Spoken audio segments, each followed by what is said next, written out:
Oi pessoal, sou Camila Maia, jornalista da Megawatt, e esse é um episódio especial do MegaCast. No dia 1º de dezembro, a Megawatt realizou um evento para a Axia Energia, que até pouco tempo atrás todos conheciam como Eletrobras. Essa mudança de nome reflete algo muito maior, é uma transformação que vem acontecendo na empresa desde a sua privatização há 3 anos e meio. E para entender os rumos dessa gigante do setor de energia, nós reunimos 4 lideranças da empresa para discutir descarbonização, adaptação climática, relacionamento com o cliente e o futuro da energia no Brasil. As conversas foram tão ricas que a gente achou que valia a pena transformar aquele conteúdo neste podcast, para compartilhar também com quem não pôde estar lá. Nesse episódio, você vai ouvir trechos das entrevistas com a Camila Gualda, que é vice-presidente de Governança, Sustentabilidade e Riscos, a Karen Nakashima, que é gerente executiva de Marketing Institucional, a Virgínia Feitosa, que é diretora de Relacionamento com Clientes de Grande Porte, e o Ítalo Freitas, que é vice-presidente de Comercialização e Soluções. O nosso primeiro painel foi com a Camila Gualda e eu perguntei sobre a agenda climática e os compromissos da empresa com a redução das emissões de gases de efeito estufa. Eu tenho história para contar. A gente está assim há 3 anos e meio já do processo da privatização. Muito rápido. Passou bem rápido. E eu me lembro, eu entrei na companhia em 2020, então antes da privatização. E para mim é muito fácil enxergar, né, tudo que a gente conseguiu avançar, principalmente em termos de governança, de comercialização, da sustentabilidade como um todo. E na COP, a COP foi, de certa maneira, a solidificação do nosso caminho. A gente chegou à conclusão que a gente está seguindo o caminho certo, né? A gente tem 3 pilares importantes para a missão da companhia. Um deles é da energia limpa, da descarbonização, que é a meta net zero que a gente tem compromisso para 2030. Né? Então, é um compromisso validado pela SBTi, né, com base na ciência. É uma trajetória que está se mostrando, está se confirmando e foi bem falada lá no evento da COP. Enfim, a descarbonização, a transição energética. Então, a gente tem um papel muito importante para apoiar os setores aqui no Brasil, os setores da indústria nacional, a se descarbonizarem também. Você tem setores que são muito mais difíceis de descarbonizar do que outros, mas a gente está em condições de oferecer uma solução de energia. Não é um commodity que você vai lá e compra, né? Mas é uma solução de energia, e uma energia certificada, uma energia com créditos de reflorestamento, uma energia que vem com um agregador de valor muito grande. A Axia é 100% energia limpa. Então, se a gente tinha térmicas no passado, nuclear, né, como companhia do passado, hoje nós estamos naquilo que a gente se propôs a fazer logo após a privatização. A gente quer ser 100% geração limpa, e hoje nós somos 100% geração limpa. Um dos pilares que a gente tem, eu falei de 3, né? Descarbonização, transição energética e adaptação. Adaptação, às vezes a gente parece que está falando uma coisa muito técnica, de sustentabilidade, mas não é, nada mais. Adaptação nada mais é do que se proteger e preparar a sua operação para as mudanças do clima. Além da descarbonização, a Camila explicou como que a adaptação climática deixou de ser um conceito e virou operação diante dos eventos climáticos extremos. Toda plano de adaptação ela tem uma visão também de comunidade, de consulta, de engajamento. Então, eu vou dar um exemplo, né? A gente tem, como eu falei, pelo mapeamento, a gente sabe exatamente onde pode virmos a ter focos de queimadas, né? E a gente sabe que isso destrói, de fato, as nossas linhas, traz um custo muito grande de manutenção para a companhia. Então, como é que a gente faz para se adaptar a isso? A gente coloca sensores, e hoje a gente tem um centro climático integrado na companhia, fica lá no Rio, e a gente acompanha todos os focos. Então, você tem um foco de queimada, você captura isso por satélite, através dos sensores. E a gente já tem a parceria com Exército, com o Corpo de Bombeiros, para poder atuar, e com as comunidades ao entorno, para poder atuar rapidamente. Isso foi construído a partir do momento que a gente enxergou que as nossas linhas estavam, sim, expostas e vulneráveis a queimadas. Mesma coisa com ventos e chuva. A gente teve o tornado aqui no Paraná, derrubou 6 torres de transmissão da companhia, mas não faltou luz. E por que não faltou luz? Porque pelo centro climático a gente já tinha mapeado o potencial destruidor, né, da chuva, que seria grande. A gente imaginava que ia ser um tornado, mas ia ser uma chuva muito forte. Então as equipes já ficaram de prontidão. Então, quando as torres caíram, você não teve perda de... Isso foi falado na COP, inclusive. Foi falado por outros a respeito da prontidão e da resposta muito rápida que a companhia deu. Isso é na adaptação. Por quê? Porque a gente sabe onde a gente está mais exposto, a gente se prepara para atuar da melhor forma possível. E, obviamente, agora, na hora que você reconstrói as torres com mais reforço, com mais proteção. Então, é para isso que serve o trabalho de adaptação. E a gente tem um programa enorme, porque a gente está no país inteiro, a gente se relaciona com mais de 1.500 comunidades no país, então é um escopo enorme e a gente precisa ouvi-las, né? Então, é para esse que é o trabalho que está sendo feito. Não é um trabalho de sustentabilidade, é um trabalho integrado com a operação, com a comercialização e com a engenharia. E a gente trabalha em parceria. Eu acho que um dos grandes resultados dessa parceria é justamente a gente observar todo o nosso potencial dentro do país, né, pelas nossas áreas de atuação, aos territórios que a gente tem. A gente mapeou todos esses territórios, a gente identificou qual o potencial de cada um para você tratar com crédito de reflorestamento, crédito de biodiversidade, crédito de carbono, que é o mais simplório até hoje do que a gente tem.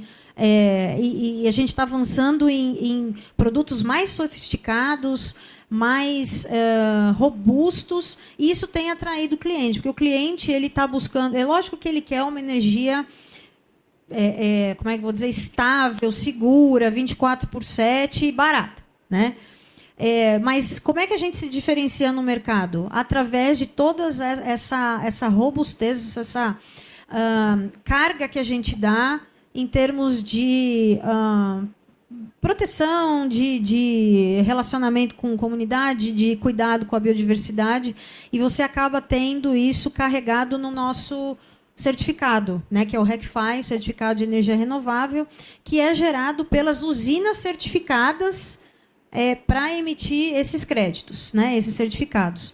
Então, quando um cliente ele nos procura, ou a gente procura o cliente, a gente sempre mostra um diferencial muito grande do que a companhia oferece em termos de qualidade. E se ele está buscando, e aí já é um outro comentário derivado da COP, né? Se ele está buscando cumprir com os compromissos assumidos na COP, você vê muita empresa grande está buscando fazer isso. Acho que a gente ainda tem que chegar nas menores e nas pequenas, mas nas grandes empresas, você já tem um driver muito forte de descarbonização, né? Que todo mundo vê, não precisa ser rocket science, né? Um cientista de foguete, para entender que existem flutuações de clima que a gente precisa gerenciar. Então, você vê muito disso. Eles buscam um diferencial. E a gente está procurando oferecer exatamente isso. A Camila também contou a história do Linhão de Roraima, que só avançou depois de 70 mudanças no traçado e muito diálogo com as comunidades indígenas. Eu acho que é um dos caminhos mais fortes da transição energética, é o investimento em transmissão. Justamente por isso, porque quanto mais transmissão você tiver, mais linhas você tiver construída ligando norte, sul, leste, oeste, você diminui a demanda por térmica, né? Por gás, por quê? Porque você está gerando e você está distribuindo essa energia limpa por todo o grid.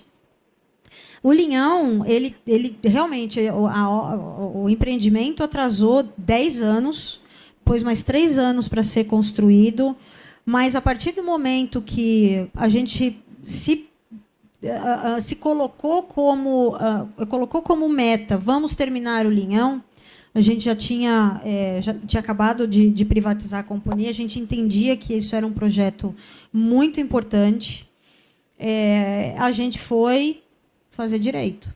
Então, conversamos, dialogamos, o processo com a comunidade.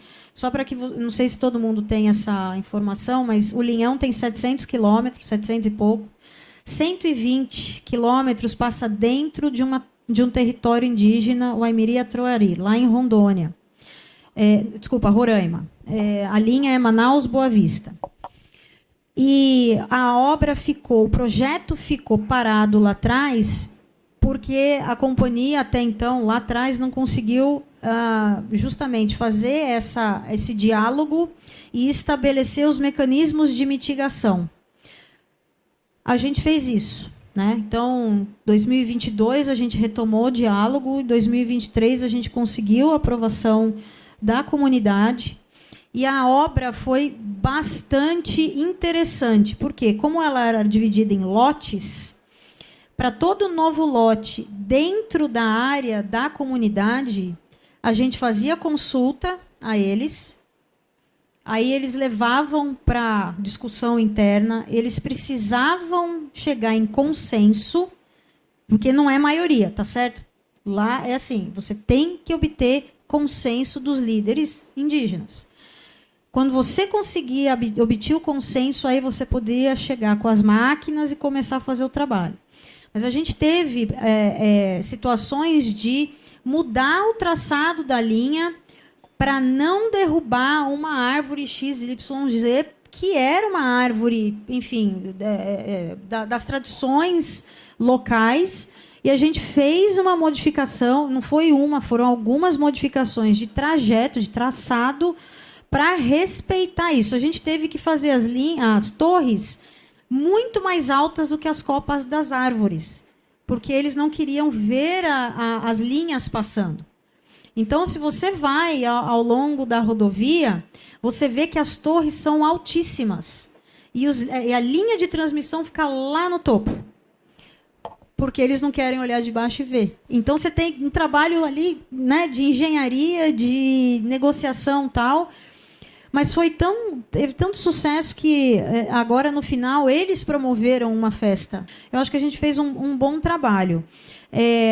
Com os Aimiri tem uma característica também. Eles não gostam de mídia. Eles não gostam de propaganda. Diferente lá de Belo Monte, que você tem os caiapós, você tem os cricati, que são mais midiáticos e que são mais vocais. Os Aimiri não gostam disso. Eles gostam daquele, você acordou com ele, você cumpre o que você acordou com ele. E, de fato, a gente cumpriu tudo que a gente acordou com eles. Então, chegou no final agora, eles fizeram uma celebração, são 2.500 indígenas, 1.000 deles estavam na celebração, e eles foram tão cuidadosos a ponto de fazer uma celebração com carne, com farofa, com tapioca, comida que não é comida típica do indígena. Mas eles se esforçaram para fazer alguma coisa que agradasse a todos. E a gente achou isso sensacional, que é uma nova construção de relacionamento. Não estou dizendo que todos vão ser assim, que todos tenham sucesso, mas a gente tem buscado, eu acho que a diferença na postura e na abordagem da companhia a gente tem que buscar o desenvolvimento, a gente vai respeitar aqui, trabalhar na mínima impacto. Mas, assim, vocês querem a energia também, né? Vocês querem uma infraestrutura, então vamos trabalhar junto. Como é que a gente faz? Eu perguntei sobre investimentos em inovação e a Camila trouxe números impressionantes. A gente investiu, o ano passado, mais de 600 milhões de reais em inovação. A gente criou 3 polos de inovação, Norte, Nordeste, Sul, Sudeste e aqui Centro-Oeste. esses polos de inovação têm trabalhado no desenvolvimento de soluções. Quando a gente fala de inovação, é inovação para a geração, são soluções inovadoras para a geração limpa, né? Estável, 24/7, e soluções que melhoram a própria eficiência das entregas, da manutenção, né, da manutenção das linhas, da manutenção dos equipamentos pesados. No nosso trabalho interno, então, assim, os 600 milhões foi realmente um investimento enorme, uma companhia que investia pouquíssimo nisso e que agora tem um capital e está vendo o resultado nisso. Parceria para desenvolver hidrogênio verde. A gente tem uma planta de hidrogênio verde piloto já, em Goiás, em Tumbiara, é uma planta de 2 GB, e funciona que é uma beleza. Então, agora a gente vai, né, robustecendo os projetos. Por quê? Porque a inovação está sendo testada, está sendo implementada e agora vai continuar na esteira dos nossos investimentos. É porque a gente agrega esse valor para o cliente, porque senão a energia se torna um commodity, se o cliente não vê a diferença no trabalho que você está fazendo e o que você oferece. No segundo painel, eu conversei com a Karen Nakashima e com a Virgínia Feitosa sobre a mudança da marca da Eletrobras para a Axia e o que essa transformação significa no relacionamento da empresa com os clientes. E a Karen começou contando como é que foi essa mudança do nome para a empresa. Como a própria Camila pontuou, estamos há 3 anos vivendo uma transformação muito intensa desde a capitalização, né? Então, a mudança de marca acaba sendo uma consequência muito natural de um processo evolutivo que vem para consolidar esse papel da empresa não só no ecossistema brasileiro, no sistema elétrico brasileiro, como no próprio setor de energia elétrica, né? Então, o medo ele sempre existe, mas contra dados não há medo, né? Então, esse processo é um processo de mais de 1 ano e meio, que foi feito com muita escuta, não só pessoas da sociedade, como stakeholders, como pessoas do mercado, analistas financeiros, conselho, governo. Muita gente foi, de fato, ouvida para a gente entender que a gente estava tomando uma decisão, de fato, acertada. Então, a Axia Energia vem com essa energia do novo século. E como essa evolução natural do nosso papel, não só de infraestrutura, de commodity, mas como esse papel de catalisador de novas oportunidades por meio da energia, né? A energia deixa de ser commodity e passa, de fato, a ser uma alavanca que traz progresso, que traz oportunidades, que, de fato, de forma personalizada, ela ajuda essa máquina a girar. Então, o nosso foco hoje é 100% no cliente, a Virgínia vai falar muito disso. A gente incluiu nesse processo de mudança de marca não só um novo valor para a companhia, para que a mudança seja intrínseca, que a mudança seja de dentro para fora, para que dentro de casa as pessoas se acostumassem com esse nosso novo papel de ser uma empresa de cliente, de ser um novo jeito de ser empresa de energia, que agora, de fato, tem clientes, entregando esse novo propósito, que é de catalisar negócios com a nossa energia. Então, entendo que a mudança de marca ela é sempre assustadora, só que só uma empresa com esse legado, com esse histórico, com, de fato, esse tamanho e essa potência, ela tem essa ousadia de poder fazer uma mudança tão grande e que foi construída, de novo, muito baseada em dados, em fatos, e a Axia Energia nasce como uma consequência natural de todos esses fatores. Como a Karen colocou, isso não foi de uma hora para outra, né, Camila? Eu acho que os nossos clientes vêm percebendo a mudança desse posicionamento da Axia desde o momento da capitalização, desde a reestruturação da área comercial, em que a gente deixava de ser uma área muito reativa para só ser bastante ativa, com conversas, levando esse início do que era a solução em energia, construindo esse novo papel do que seria essa nova marca, sem saber ainda do que estava sendo construído. Então, isso para a gente, eu acho que o mercado recebeu isso de uma maneira muito fluida, porque foi mostrando como a empresa se reestruturou, colocou suas ações muito voltadas ali no que era inovação, do que era digitalização de processos, tentou ser cada vez mais ágil em questão de resposta de mercado. Então, eu acho que o mercado recebeu isso da mesma maneira que a Karen colocou aqui. Essa construção foi sendo feita nos últimos 3 anos e ela foi encerrado, ou digamos, esse novo ciclo foi muito bem posicionado com a questão da nova marca. A gente sempre ficou muito preocupado em ser diferente do restante do mercado, né, Camila? A gente tem um mercado hoje com mais de 500 empresas vendendo energia e só vender energia para a gente não bastava mais. Isso era muito pouco para o tamanho da empresa que a gente estava trabalhando. E eu acho que a forma também que a gente aborda esses clientes, né? A gente não é uma empresa de visitas, interrogatórios e só querer vender a commodity ali no final do ano. Então, a gente fica muito preocupado do que é o segmento econômico daquele cliente, o que está tendo no relatório dele de sustentabilidade, como é que eu posso ajudá-lo a fazer a mesma coisa de uma maneira diferente, o que eu posso embarcar. Tudo que a gente tem dentro da Eletrobras, seja a nossa parte de engenharia, nossa parte de inovação, para poder servir esse cliente a fazer diferente. Então, a gente vem com essa proposta, né, muito na ideia do Ítalo, da gente mudar essa história da commodity para uma nova solução e a gente conseguir ver esse cliente de uma maneira muito mais ampla. A gente tem sido muito feliz nessas nossas abordagens, em que mostrou para esses clientes que tem como ser diferente, tem como a gente deixar de olhar só o preço de energia, mas para olhar ali o que a gente pode gerar de competitividade, de valor, e é muito alinhado com a questão da marca, né? A gente ser o eixo de catalisar esses novos negócios. A tomada de solução, imagino que seja muito mais dinâmica hoje, ou continua sendo muito complexo por ser um grupo tão grande assim?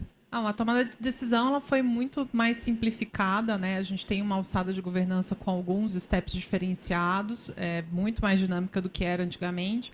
Mas quando a gente olha a solução, a gente tem feito soluções mais de uma maneira tailor-made, né? A gente sabe que cada planta é uma planta diferente, cada negócio, cada empresa está em momento diferente, então a gente tem respeitado e feito soluções efetivamente personalizadas para aquele cliente, para aquela planta específica, para aquela necessidade que ele tem.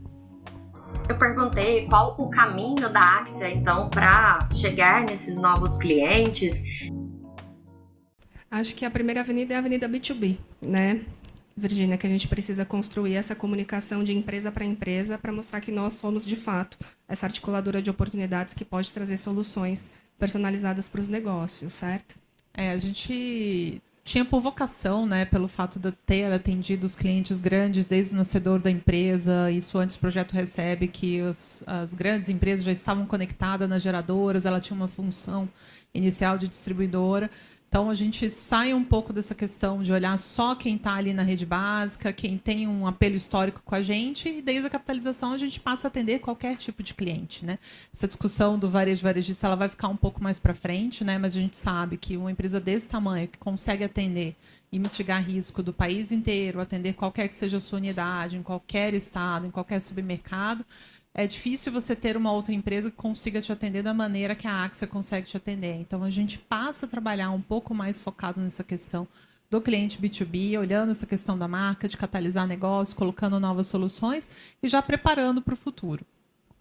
A gente está olhando uma jornada do começo ao fim, né, Camila? A gente, quando conversa com os consumidores hoje, a maioria deles tem muita queixa em relação à questão da qualidade de energia, né? Boa parte dos consumidores ainda estão conectados nas distribuidoras e tiveram aí, boa parte do tempo, dificuldades em fazer investimentos e modernizar suas redes. Então, questão de afundamento de tensão, desvio de frequência. A gente tem ajudado não só com a parte de inovação, colocando o CPO à disposição para fazer algum tipo de estudo, ou mesmo a nossa própria engenharia. Então, é ajudar nessa questão de infraestrutura. Infraestrutura entra não só a parte de transmissão, mas também a parte de telecomunicações. A gente adquiriu a Eletronet, então é uma empresa hoje 100% Axia, então também vende canal de comunicação para o nosso cliente final. E tem toda a parte que a gente chama aqui Behind the Meter, que a gente pode olhar algumas soluções voltadas à energia, à descarbonização, seja do ponto de vista de eletrificação de processos, de mobilidade, de leves e pesados.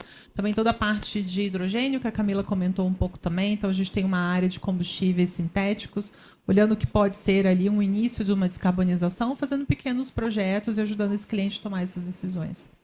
A gente não faz investimento, né? Então, a gente pode separar em dois momentos. Aquilo que é a nossa parte de transmissão, a gente já faz reforços e melhorias dentro dos programas que estão atinentes ali à concessão desses ativos. Quando são ativos de outras empresas, o que a gente faz? A gente faz uma jornada de conhecimento para entender qual que é a causa daquele problema e ajudar a suportar esse cliente a buscar a solução para esse problema, seja com a distribuidora local, seja com ações junto com a ONS, para a gente poder entender o que está fazendo aquele reflexo de afundamento de tensão e desvio de frequência, que pode ser, às vezes, até um ajuste dentro da própria planta do cliente, né? Então, às vezes, é uma coisa até muito mais fácil de resolver, que nem depende de investimento. Eu perguntei se a Axia já começou a vender apenas commodity e se começou a oferecer soluções completas. A Virgínia confirmou que sim e explicou o que a empresa oferece hoje. Nós já estamos nesse momento, já deve ter quase um ano, né? A gente tem uma área de novas soluções dedicadas, como a Camila colocou, a gente tem um acordo grande, tentando desenvolver uma planta grande de hidrogênio, mas a gente tem buscado, principalmente nesses novos projetos, P&D Anel, chamada BNDES, tentado buscar alguns recursos para poder viabilizar esses projetos para os nossos clientes. Então, a gente tem olhado muito o setor de siderurgia, cimentos, para poder ver essa questão de hidrogênio verde, temos olhado o setor portuário para ver a parte de eletrificação, né? 3% das emissões de gás de efeito estufa hoje do mundo estão no setor marítimo, está na parte de logística marítima. Então, a gente tem um acordo com a ANTAC para desenvolver isso, fomentar a migração dos portos para o mercado livre, a gente poder fazer instalação de OPS, que seriam grandes tomadas para navios, que a gente conseguiria ali reduzir o consumo de óleo diesel desses navios atracados. A gente tem a parte de mobilidade, a gente fez um acordo com a Estapar exatamente para poder olhar como é que é a questão dos veículos leves e entender esse mercado. Tem levado isso para alguns clientes nossos, principalmente frotistas, supermercadistas. Então, o que a gente faz é ir criando conexões e ajudando esse cliente com uma solução que a gente já viu em algum outro lugar, tentando equalizar ali nesse viés de gerar valor, dar competitividade e inovação para esse cliente. O nosso diferencial é exatamente ajudar a usar todas as nossas cabeças, os melhores técnicos que construíram o setor elétrico que está aqui, para viabilizar essa solução, mas a gente não tem uma monetização desse estudo, dessa solução. O que a gente faz é tentar catalisar e, no final do dia, essa solução envolve uma venda de energia que está casada ali dentro desse projeto. Então, o que a gente faz é tentar com que esse cliente veja que tudo que ele precisa, o que ele busque relacionado ao setor elétrico, uma consultoria energética, um olhar regulatório, um viés diferente em infraestrutura, ele não precisa procurar outro player. A Axia consegue entregar tudo isso para ele. Quando a gente consegue contratar um serviço num clique, direto de uma rede social que você já está acostumado a usar, o consumidor ele está deixando um comportamento de se importar com causas, digamos assim, que foi algo que representou muito isso. Não estou falando de energia, estou falando de consumo no geral, né? Se há 5 anos o que era importante para o consumidor era uma causa atrelada, hoje a facilidade e a percepção de inovação, seja para comprar uma roupa, um tênis, um serviço, isso vai ganhar, isso ganha cliente, isso ganha o jogo. Eu acho que é essa sensação psicológica do controle. Eu tenho o controle. Então, eu sei quem eu estou contratando, eu sei o que eu estou fazendo, eu tenho a minha medição na palma da minha mão, eu entendo quando eu estou ganhando, quando eu estou perdendo dinheiro. Eu consigo desenhar uma jornada personalizada de forma muito facilitada e muito ágil para o meu dia a dia, que eu estou ali com o meu dedo ao sabor do algoritmo, consumindo tudo ao mesmo tempo agora. Quantas vezes a gente não fez uma compra por impulso hoje em dia numa rede social que a gente consome ali, a princípio como lazer, e a gente acaba ou comprando alguma coisa ou contratando um serviço? Eu já contratei alguns também ultimamente, e eu sou uma pessoa que eu estudo isso e eu tento não sucumbir logo de cara, mas o ambiente, a digitalização intensa está levando o consumidor a isso mesmo, a não ter a diferenciação entre o momento de compra, o momento de lazer e o momento de escolha. Tudo acontece de forma um pouco fluida, né? A nossa mensagem do ponto de vista de comunicação é que o novo vem, e o novo vem com energia, ele é inevitável. Então, eu acho que a gente está batendo nessa tecla ainda. A Axia Energia é esse eixo, de fato, essa catalisadora de novas oportunidades. Então, é uma jornada que está só começando. Eu acho que acompanhem essa trajetória, que é uma trajetória que vem de uma história muito forte, ela vem carregada de legado, ela vem carregada de conquistas, e agora está só começando. Que honra e que prazer poder começar uma história nova de uma empresa que já tem tanta história. Eu acho que é isso. Tudo isso que a Karen colocou é a paixão que a gente coloca no nosso dia a dia, quando a gente fala com os nossos clientes, quando a gente estuda os mercados que eles atuam, quando a gente estuda o processo produtivo deles, para efetivamente a gente achar uma solução, uma alternativa para aquele objetivo que eles estão pretendendo. E aí cada empresa vai ter o seu, por isso que a gente não tem nada que seja de uma prateleira que possa aplicar para todo mundo. E essa ideia da gente ser o fator de mudança, da gente criar esse valor, de ser o eixo de transformação em que a gente visa essa questão de transição energética, eu acho que ele é muito forte dentro da companhia, né? Então, eu que tenho 20 anos de casa, participar de toda essa mudança, poder construir esse novo, ainda tendo essa mesma potência, é algo que para a gente dá muita energia, para a gente continuar colocando isso nas nossas conversas, nas nossas proposições e entregando cada dia mais. No painel final, o Ítalo Freitas, vice-presidente de comercialização, explicou os desafios do futuro do setor elétrico brasileiro e como a Axia se insere nesse contexto de modernidade. Olha, a Axia, ela me surpreendeu muito, porque ela já tem uma tradição, por mais que se parecesse uma empresa muito quadradona e tal. Mas vamos lá, pessoal. O primeiro HVDC, que é um High Voltage Transmission Line, né? Uma linha de ultra alta tensão feita no mundo, foi aqui. Quem fez foi a antiga Eletrobras, a Axia. Né? Itaipu, São Paulo. Ibiúna, fica aqui pertinho. Né? Assim, tive conversando com chineses, ele me dizendo assim, a gente tem um respeito tremendo pela inovação que foi essa linha de transmissão. E hoje eles vendem linha de transmissão de alta voltagem para o mundo inteiro, mas a referência é a linha de Itaipu e Ibiúna, que está com a gente. O que está acontecendo hoje no sistema, em qualquer sistema do mundo, inclusive no Brasil? O ONS muito vocal aí na questão agora, nesse momento aqui, a solar já deve estar saindo, a maioria, e um ramp-up de 30 e poucos gigawatts. A gente está no pescoço do pato agora, né? Exato, agora a gente está no pescoço do pato. Isso nunca existiu no Brasil.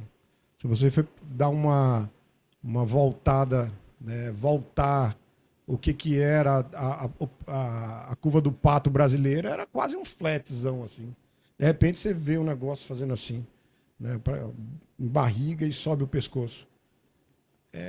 Isso é uma mudança completa de comportamento e tecnologia. Completa. O que aconteceu? Solar se viabiliza, alguém tomou o risco, fez a coisa acontecer, um outro alguém disse assim, eu vou produzir em massa, baixou o preço. O que isso gera, pessoal? Isso gera uma volatilidade de preço gigantesca. Né?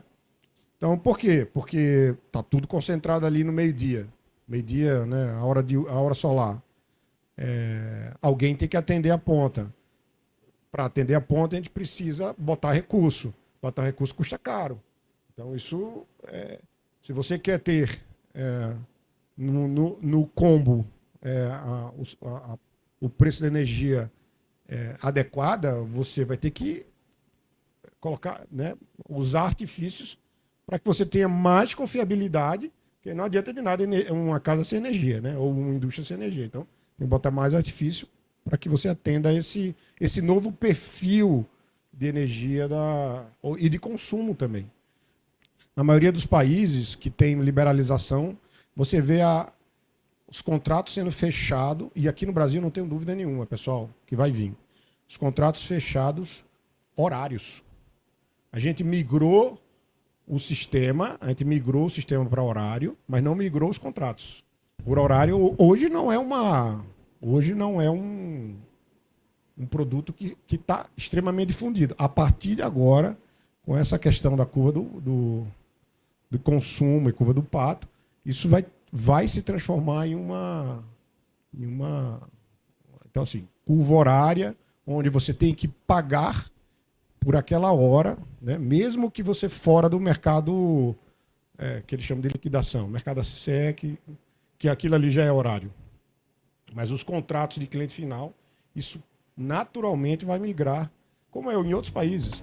Ele explicou que o nosso mercado livre de energia ainda tem muito para ser desenvolvido. Olha, qualquer cliente de qualquer tamanho, ele tem uma característica. Ele quer, a não ser que ele tenha um conhecimento do setor muito profundo, que algumas indústrias têm, indústria de alumínio, enfim, essas indústrias mais eletrointensivas.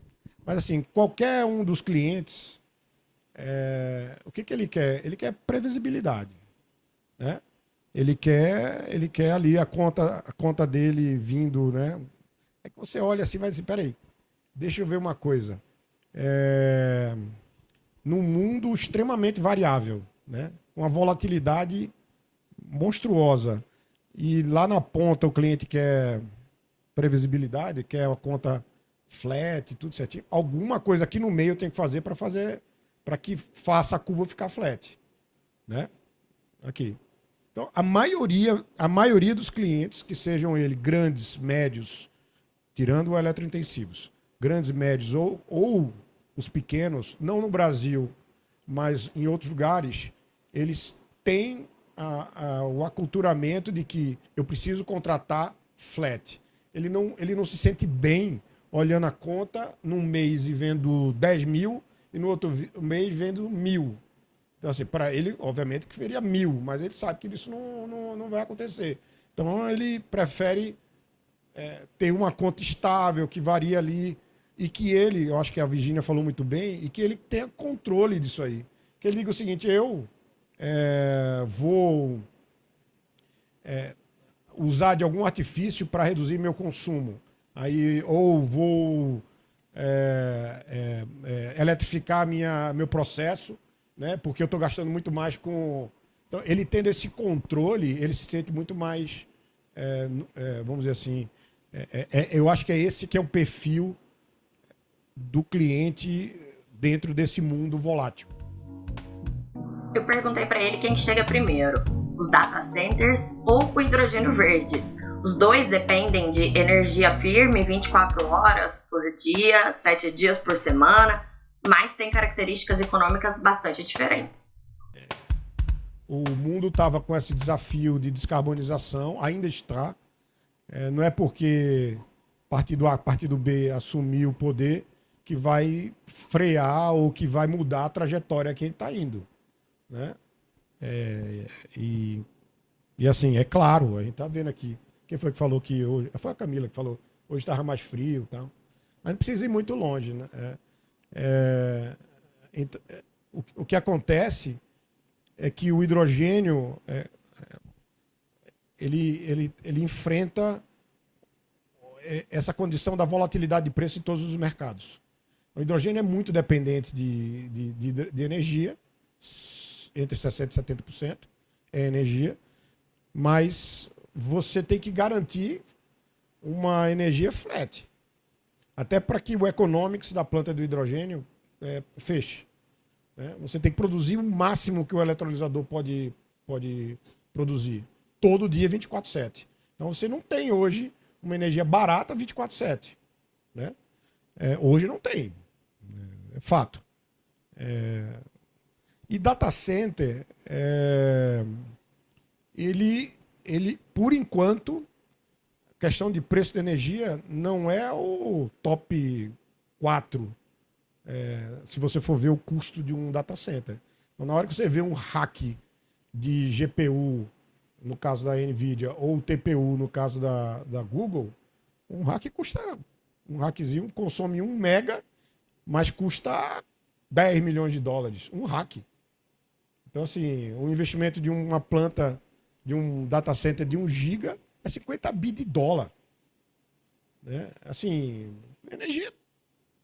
Assim, e se não houver energia, ele não funciona. Então, ele é mais propenso a pagar mais. Então, está mais adequado ao que a gente está vendo hoje de volatilidade de preço, que pressiona o preço para cima. E porque o mundo hoje, vide a COP30, o mundo deu um soluço, diz assim, opa, será que... Né, eu tive no CERAWeek desse ano, o CERA deu um cavalo de pau do ano passado para esse ano. O ano passado era só hidrogênio verde, era só renovável e tudo mais. E, de repente, você vê um CERA com BP lá em cima. Não estou julgando De volta aos antigos, né? De volta ao que era antes. Então, assim, Shell, a Arábia Saudita, a Saudi Aramco, enfim, toda a turma voltando a se posicionar e dizer assim, pô, a gente estava aqui o ano passado, mas agora a gente está. Mas a gente está investindo na questão da descarbonização, mas até lá a gente tem o petróleo como uma base energética fundamental para que o mundo funcione, né? Não, eu acho que a Axia vai ser a grande, vamos dizer assim, protagonista nesse novo mundo, que é um mundo que é horário, um mundo que é muito volátil e variável, né?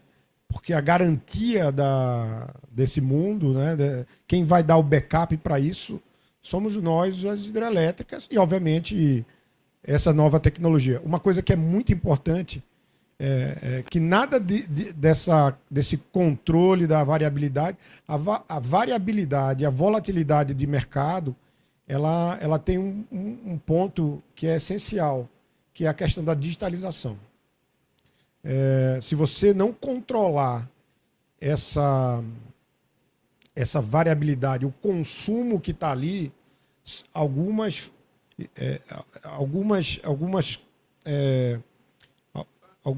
opções que o sistema pode ter de mudar carga, de ter uma VPP, né? Você lembra muito bem que a VPP é a usina virtual, onde eu agrego carga e despacho na hora que com uma bateria ou sem bateria, o grid zero, uma série de coisas que só viabilizam para controlar essa variabilidade, só viabiliza o seu digitalizar. Então, eu acho que a Axia também está nessa. Então, tem lá a área do Juliano, né? Do VP Juliano, que é assim, super parceira com a gente, trabalha junto para a gente digitalizar e trazer esse produto de digitalização para o cliente. Ou seja, o cliente se digitalizar para ter esse controle que a Virginia tanto colocou aqui. Então, a Axia, né, nesse contexto do novo momento da companhia, ela traz digitalização, ela traz essa segurança para o cliente, né, e ela põe o controle na mão do cliente, agora com confiabilidade. E assim a gente encerra esse episódio especial do MegaCast, produzido a partir do evento que a Megawatt realizou para a Axia Energia. Foi uma conversa que trouxe visões importantes sobre a transição energética, novos modelos de relação com clientes e os desafios práticos da operação do sistema no futuro. Se você quiser acompanhar mais discussões como essa, não deixe de seguir a Megawatt nas redes sociais e no nosso site, que é megawatt.ol.com.br. Obrigada a todos pela audiência e até a próxima. Tchau, tchau.